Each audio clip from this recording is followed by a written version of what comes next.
नानकपुर गांव में आरती नाम की औरत रहती थी। वो गांव में लोगों के शादी ब्याह में जाकर खाना बनाया करती थी। आरती की एक 13 साल की बेटी शालू थी। आरती अपनी बेटी को पढ़ा लिखा कर कुछ बड़ा बनते देखना चाहती थी, इसलिए वो दिन रात मेहनत किया करती थी। एक रोज आ गई माँ तुम? हाँ शालू, लेकिन आजकल शादियाँ नहीं है तो कहीं भी कोई काम ही नहीं मिला। कोई बात नहीं माँ, आप हाफ रही हो, पहले बैठ जाओ और थोड़ा आराम कर लो। सुबह की निकली हुई हो, अब थक गई होंगी। मैं आपके लिए पानी लेकर आती हूँ। पानी पिलाने के बाद शालू रसोई में जाती है और खाने की प्लेट लेकर बाहर आती है। भूल जाओगे सारे गम जब खाओगे शालू के हाथों के अंडा चावल। खाना देख आरती गुस्से में आ जाती है। क्या चाहती है तू शालू? इस घर में एक और नौकर? मैं पैसे जोड़ती हूँ कि तुझे ग्रेजुएट बना सकूं, लेकिन एक तू है कि जिसके हाथों से करची बेलन छूटने का नाम ही नहीं ले रहा। क्या हुआ माँ? तुझसे कितनी बार कहा है कि तू बस अपनी पढ़ाई पर ध्यान दे, घर की ये सब काम रहने दिया कर। सॉरी माँ, मुझे लगा आप थकी होंगी तो आज मैं ही खाना बना कर रख दूं। मेरी बच्ची अपनी माँ का कितना ख्याल रखती है। चल अब जल्दी से खाना खा लेते हैं। अगली सुबह आरती शालू से कहती है, अरे शालू, आज तुम्हारे स्कूल की छुट्टी है ना, तो तुम घर पर ही रहना और घर का ख्याल रखना। ठीक है माँ, लेकिन तुम कहाँ जा रही हो? आज फिर काम ढूंढने जाती हूँ, शायद कहीं खाना बनाने का कोई काम मिल जाए। ये कहकर आरती काम की तलाश में निकल जाती है। ये सब क्या हो रहा है और क्यों? अब बस बहुत हुआ। जरूरी नहीं कि पढ़ लिख कर ही बड़ा आदमी बना जाए। अब मैं अपना खाना बनाने के शौक को ही अपना काम बनाऊंगी और खूब नाम कमाऊंगी। मेरी मजबूरी ही अब मुझे मुकम्मल करेगी। शाम को जब आरती फिर खाली हाथ घर आती है तो शालू अपनी माँ से कहती है, माँ, आपने जो मेरी शादी के लिए थोड़े पैसे जोड़ कर रखे हैं, क्यों ना हम उन पैसों से एक ढाबा शुरू करें? आप भी कब तक क्यों लोगों के घरों में जाकर खाना बनाने का काम करती रहेंगी? जो मेहनत हम दूसरों के लिए करते हैं वो मेहनत हम क्यों ना खुद के लिए करें? हम दोनों मिलकर उसको एक मुकाम तक लेकर जाएंगे। एक छोटी सी दुकान को बड़े से होटल में बदलना है मुझे। ना बाबा ना, लोग क्या कहेंगे कि बेटी के पैसों को खाकर ढाबा खोला इसने। मैं तो कहीं मुंह दिखाने लायक नहीं रहूंगी, और गांव में तो वैसे भी 2 ढाबे वाले हैं ही, फिर लोग अपने ढाबे पर ही क्यों आएंगे? माँ, तू समाज और लोगों के बारे में कितना सोचती है। लोग हमें खाने को नहीं दे रहे हैं, और रही उन 2 ढाबों की बात, तो उनको दाल चावल के अलावा बनाना ही क्या आता है? हम अपने हाथों के हुनर से इतना लाजवाब और स्वादिष्ट खाना बनाएंगे कि सबका मन जीत लेंगे, और फिर तुम देखना सब ग्राहक अपने ही ढाबे पर आएंगे खाने। हाँ हाँ ठीक है, पर तू साथ में अपनी पढ़ाई पर भी ध्यान देना। आरती शालू की शादी के लिए जमा रुपयों से एक ढाबा खरीद लेती है। शालू बेटा, हम लोगों ने अपनी जमा पूंजी लगाकर ये ढाबा खरीद तो लिया, पर अब हम इसमें ऐसा क्या बनाकर बेचेंगे कि हमारे ग्राहक बन जाए? माँ, अंडा चावल और क्या? प्रोटीन से भरा अंडा चावल सबको गर्म रखेगा, और साथ में रायता और गुलाब जामुन बिल्कुल मुफ्त।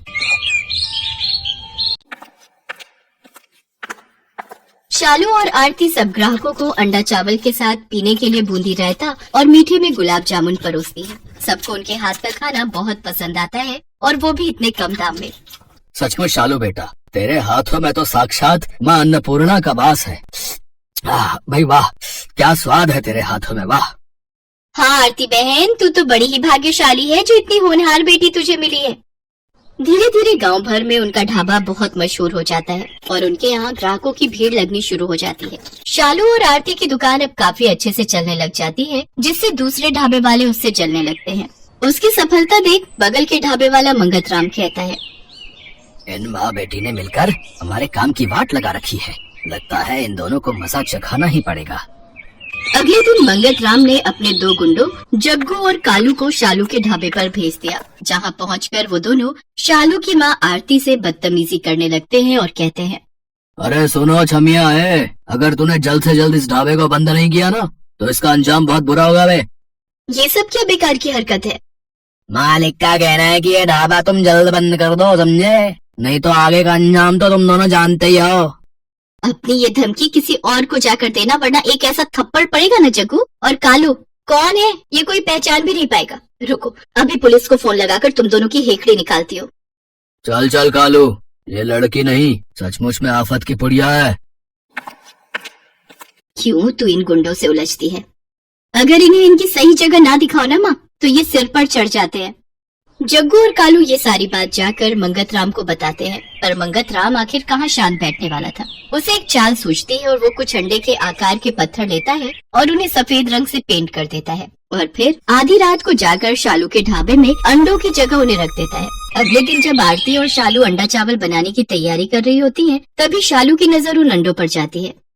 ये कैसे अंडे हैं जो इतने भारी हैं? अरे इसमें से तो रंग निकल रहा है। ये क्या? ये तो पत्थर है मम्मी। ये जरूर उस मंगत का काम होगा। वो तो अच्छा है कि तू बिना जांचे परखे कोई काम नहीं करती, वरना जाने क्या होता आज। अब तो हद ही हो गई मम्मी। अब आज रात को अपने इस ढाबे की रखवाली मैं खुद करूंगी और उस मंगत राम का ढाबा तो मैं बंद करवाऊंगी। उधर मंगत राम कब से किसी हलचल के इंतजार में बैठा था। ये अभी तक उनके ढाबे में कोई हंगामा क्यों नहीं हुआ? लगता है अंडे ठीक से अभी उबले नहीं। तभी मंगत राम शालू के ढाबे पर जाकर देखता है कि सभी लोग आराम से खाना खा रहे होते हैं। वो छुपते छुपाते एक ग्राहक से पूछता है, तुम्हें यहाँ का खाना कैसा लगा? क्या कुछ अजीब नहीं है क्या? अरे नहीं भाई, ये खाना तो बल्कि बहुत स्वादिष्ट है। आह, अब ऐसा कैसे हो सकता है? लगता है तरकीब फेल हो गई। कोई नहीं, आज कोई नई तरकीब आजमाऊंगा। शाम को मंगत राम सफेद कंकड़ लेकर शालू के ढाबे में जाता है। आज तो ये सफेद कंकड़ चावल में मिला दूंगा, फिर देखता हूँ कैसे चलता है इन माँ बेटी का ढाबा।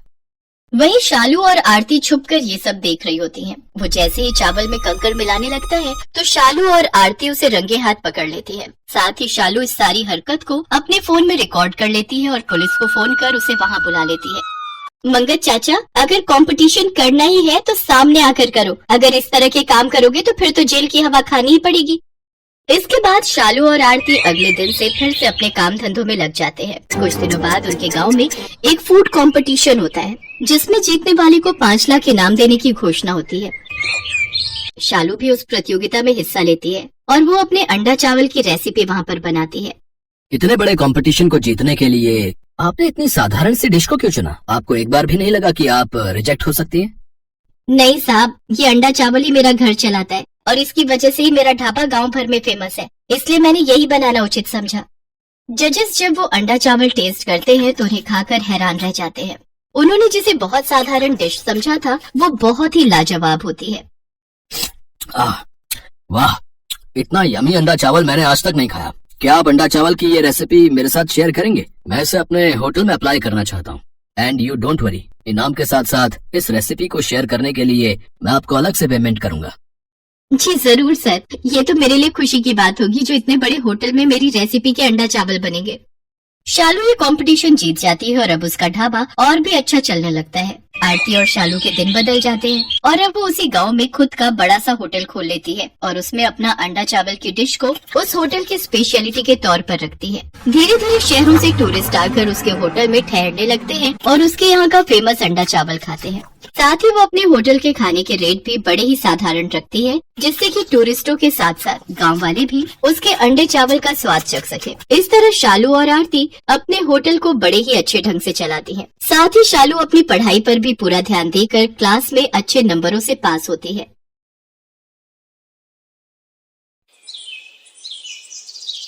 मान्या एक बड़े होटल में शेफ थी और बहुत ही बढ़िया बढ़िया तरह के खाने बनाने में माहिर थी। होटल वाले भी मान्या के काम को बहुत पसंद करते थे। मान्या, तुम्हारी बनाई रेसिपी हमारे कस्टमर्स को बहुत पसंद आ रही है। तुम ऐसे ही नई नई डिश ट्राई करती रहा करो। बाकी ये लो तुम्हारी इस महीने की तनख्वाह। Thank you sir. आज सैलरी मिली है, क्यों ना माँ के लिए एक नई शॉल खरीद लूं।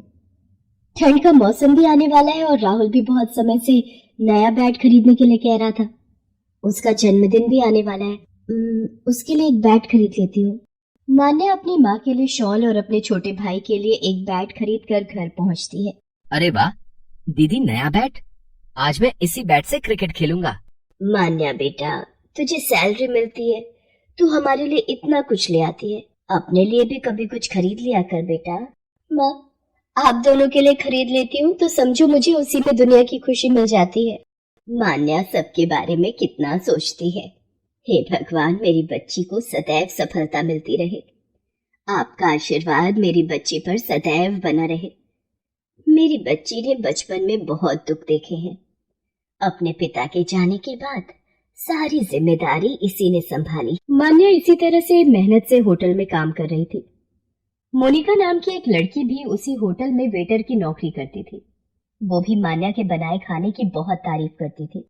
मान्या यार, बहुत दिनों से तुम्हारे हाथ की पाव भाजी नहीं खाई। अरे तो कल छुट्टी है, कल मैं तेरे लिए स्पेशल पाव भाजी बनाऊंगी, तू कल घर आ जा। चल पक्का, कल शाम की पार्टी तेरे घर। अच्छा तुझे पता है, होटल में पूर्वी नाम की एक नई लड़की आई है। इससे पहले वो विदेश के किसी बड़े होटल में शेफ की नौकरी करती थी। बड़ी मॉडर्न टाइप की है। पता नहीं कितने लोग यहाँ पर शेफ की नौकरी के लिए आते हैं। आने दो, कोई बात नहीं, वो भी हमारी तरह ही काम के लिए आई होगी। वो तो बात ठीक है, पर मैनेजर साहब भी उसकी बहुत तारीफ कर रहे थे। विदेश के होटल में पहले काम किया हुआ है, इसीलिए वो ज्यादा ही इतरा कर बात कर रही है। मोनिका अभी मान्या से बात कर ही रही थी, तभी होटल का मालिक एक लड़की को लेकर आता है। मान्या, ये पूर्वी है। आज से ये तुम्हारे साथ ही शेफ का काम करेगी। पूर्वी, तुम एक बार होटल की रसोई देख लो, कोई कमी लगे तो बता देना।